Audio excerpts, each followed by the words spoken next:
Hello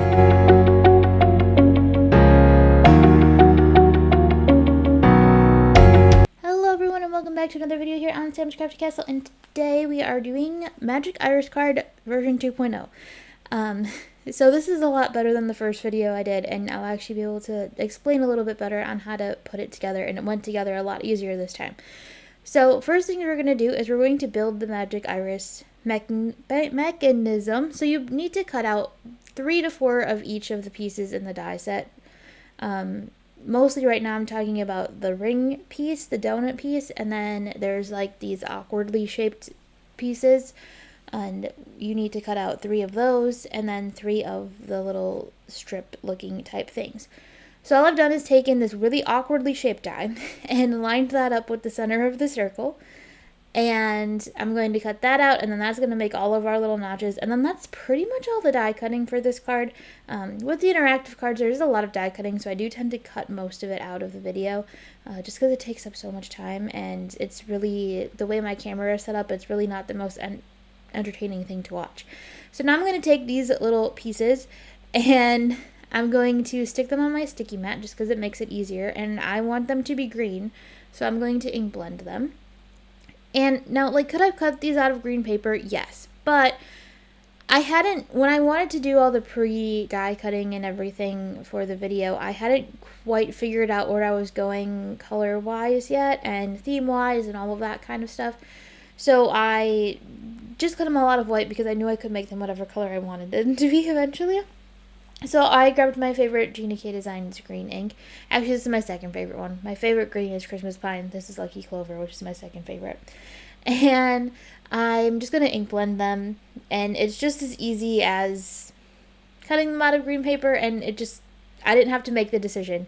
I'm not a big fan of making decisions. And sometimes picking colors and all of that is a lot. And so sometimes it's easier to just sort of like die cut everything in white and then just like see where it goes from there. So that's what I did this time. And now we're just going to stick the little tabby pieces into each of those little holes, and then we're gonna just line them up. They look like pickles. I just noticed that, sorry. And we're gonna line them all up around the inside of the circle so that the sort of curve match, basically. Then I'm going to use these glue dots. Now for this interactive card, you do have to use specifically this size of glue dot, and you can watch me struggle because I don't really like glue dots. It's just not my thing. I just find them kind of clunky and I don't love them, but sometimes they have their purposes, like this. I have a hard time getting them to pick up, and especially with these where they have to go in a very specific spot. So there's little X's on each of these pieces, and that's where you put the glue dot, and you kind of just line them up again so that I think if you look at my final card, my little shutters, whatever you want to call them, are not perfectly lined up. They stick out a little bit, but it still works. So that's what matters.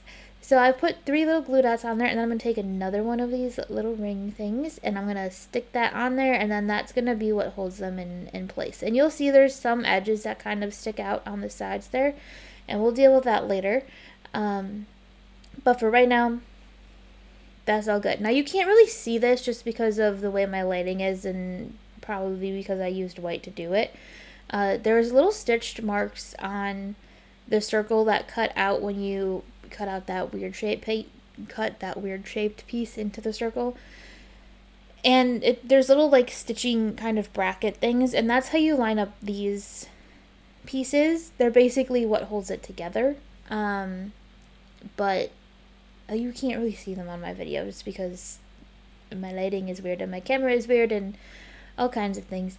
So then this is a little tab that you'll use to like pull to open your shutters when you get to that point. And I wanted that to be pink. We're going with a pink, green, and yellow color scheme here, which the yellow will come later, but I wanted to use the pink for that. So same thing, I could have just cut it out of pink paper, but wasn't sure where I was going at first, so I didn't do that. So you line up the little tab, and then you fold these all over.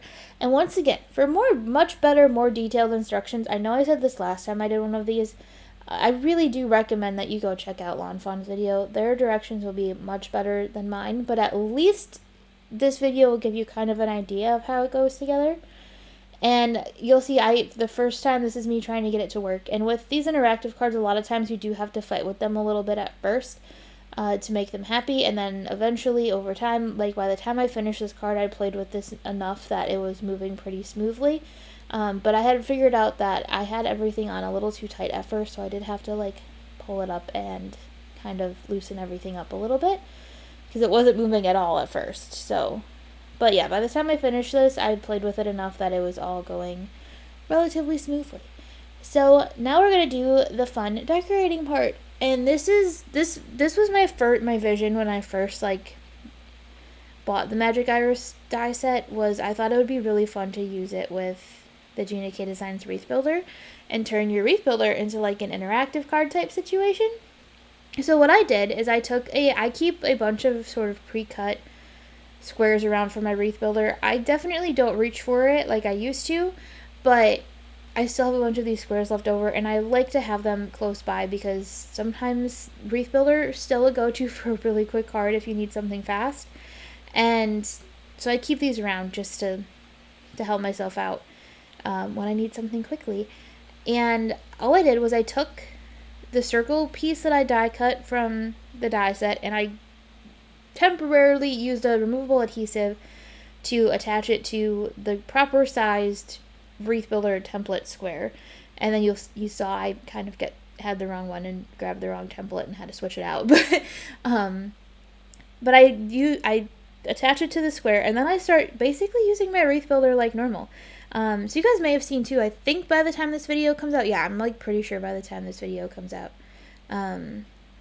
you'll have seen that Gina came out with a new Wreath Builder too. Yeah, for sure by the time an updated version of one of the sizes. So you could I don't think you could do that with this technique because you need kind of the specific size, obviously, but still fun new Wreath Builder products. Who doesn't love that?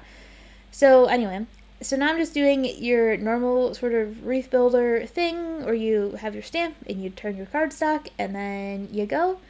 And then I just, stamp on the circle that I'm trying to use, and it works out really well. So I'm kind of curious to see, I don't think you could really do like other shapes with this, but I think it's really handy if you're like looking for a specific sized wreath and you have, say, a circle die or something that is that size, and you're worried about gauging your wreath to be that size.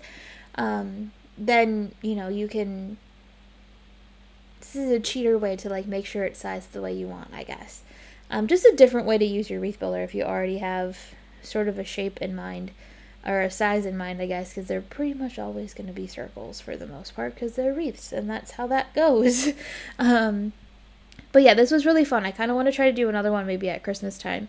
Obviously, we're in summer now officially. It is July.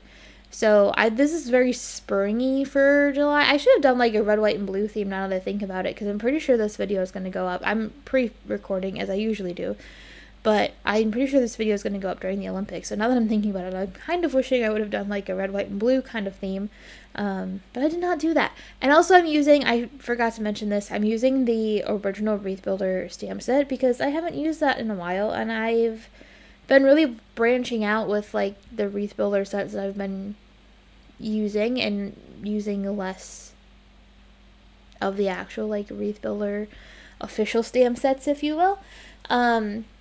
But sometimes you gotta revisit the classics, and for this one I just decided that I was gonna do just that. So I'm just stamping in the leaves, same process. At one point I think my stencil, there is one flower I think that's in slightly the wrong spot.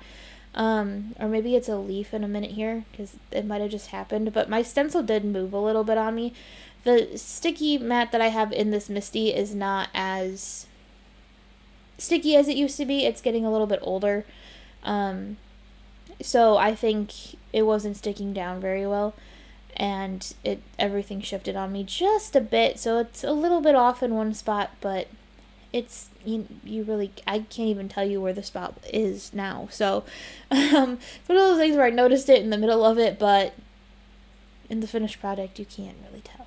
So I went with a super simple wreath here. There's not a ton of room on that magic iris, and the stamps are still pretty big.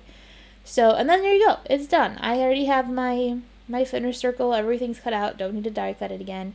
I did 2 years ago, almost now, I guess. I had done another wreath builder video, which I'll try to remember to link, but I'm not going to make any promises. But if you want the link and it's not there, just leave a comment and I'll add it. I had done some wreath builder style, like, table cards. It was the easel card, and I had done the wreath builder first and then die cut, and then this was more of an experiment and can I die cut first and then do the wreath builder, and yes, you can. So I'm again doing very simple wreath builder card with this. The sort of wow factor of this is the magic iris card. So I just did a square card rather than trying to come up with something bigger than that, and I'm just going to glue everything down.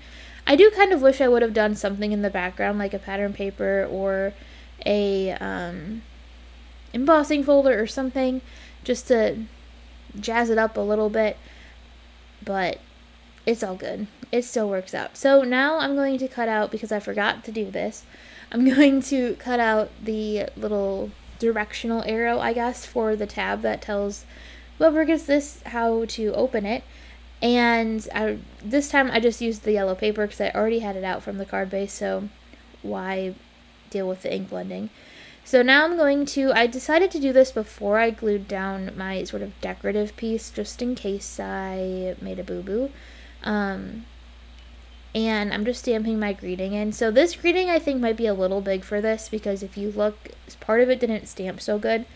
And I'm not 100% sure if that was a me issue, because I can be very bad about, like, applying pressure in the right spots to my stamps, or if it was an issue of the mechanism was the magic iris is just kind of a little bit too big, too thick, and it was having a hard time reaching in that one spot. But I decided it was okay. I didn't hate it.